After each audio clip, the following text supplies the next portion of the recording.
विधाता जब इस प्रकार का विवेक देते हैं तब दोषों को छोड़कर मन गुणों में अनुरक्त होता है। काल, स्वभाव और कर्म की प्रबलता से भले लोग भी माया के वश में होकर कभी-कभी भलाई से चूक जाते हैं।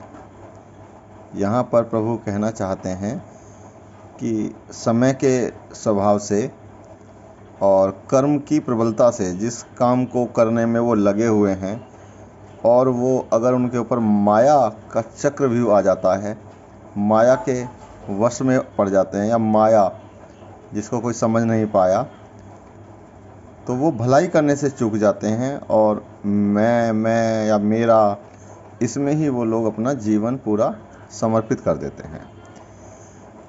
भगवान भक्त जैसे उस चूक को सुधार लेते हैं और दुख दोषों को मिटाकर निर्मल यश देते हैं, वैसे ही दुष्ट भी कभी कभी उत्तम संग पाकर भलाई करते हैं, परंतु उनका कभी भंग न होने वाला मलिन स्वभाव नहीं मिटता। भगवान यहाँ पर ये कहते हैं कि दुष्ट भी कभी कभी अच्छी संगति पाकर भलाई करने में लग जाते हैं, लेकिन जो दुष्ट प्रकृति के लोग होते हैं उनका जो स्वभाव है कभी भी चेंज नहीं होता, बदलता नहीं है।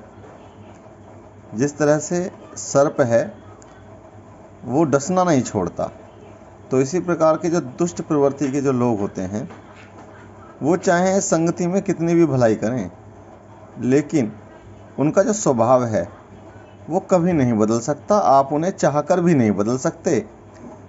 भलाई करने वाले लोग उन्हें अपने पास कितना भी संभाल कर रखें, लेकिन वो उनके स्वभाव को बदल नहीं सकते। केवल कुछ समय अपनी संगति का देकर उनको भलाई में लगा सकते हैं। तुलसीदास जी क्या कहते हैं, जो वेशधारी ठग हैं, मतलब जो ठग तो हैं लेकिन भेष साधु का सा बना कर रखते हैं। अच्छा साधु का सा वेश बनाए देखकर वेश के प्रताप से, यानी कि उनके कपड़ों के प्रताप से जगत पूजता है, परंतु एक न एक दिन वे चौड़े आ ही जाते हैं।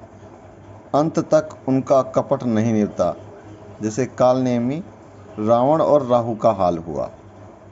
यहाँ पर तुलसीदास जी कहते हैं कि अगर किसी ठग ने अपना वेश साधु का सा बना लिया तो उसको जगत तो पूजता है उस साधु के से वेश की वजह से, लेकिन बहुत जल्दी ही उनके स्वभाव को सामने आने से, उनके कपट को सामने आने से कोई रोक नहीं सकता, वो दिख ही जाता है। साधु बुरा वेश बना लेने पर भी साधु का सम्मान ही होता है।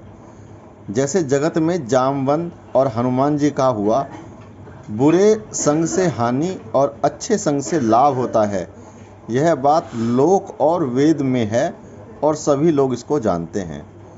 पवन के संग से धूल आकाश पर चढ़ जाती है और वही नीचे आने पर जल के साथ कीचड़ में मिल जाती है। साधु के घर के तोता मैना राम राम सुमरते हैं और असाधु के घर के तोता मैना गिन गिन कर गालियां देते हैं। ये सब संगति का प्रभाव है। कुसंग के कारण धुआं कालिक कहलाता है और वही धुआं सुसंग से सुंदर स्याही होकर पुराण लिखने के काम आता है, और वही धुआं जल, अग्नि और पवन के संग से बादल होकर जगत को जीवन देने वाला बन जाता है और बारिश करता है। तो संगति का बहुत बड़ा प्रभाव है। ग्रह, औषधि, जल, वायु और वस्त्र, ये सब भी कुसंग और सुसंग पाकर संसार में बुरे और भले पदार्थ हो जाते हैं। चतुर एवं विचारशील पुरुष ही इस बात को जान पाते हैं। महीनों के दोनों पखवाड़ों में उजीला और अंधेरा समान ही रहता है, परंतु विधाता ने इनके नाम में भेद कर दिया है। एक का नाम शुक्ल और दूसरे का नाम कृष्ण रख दिया है।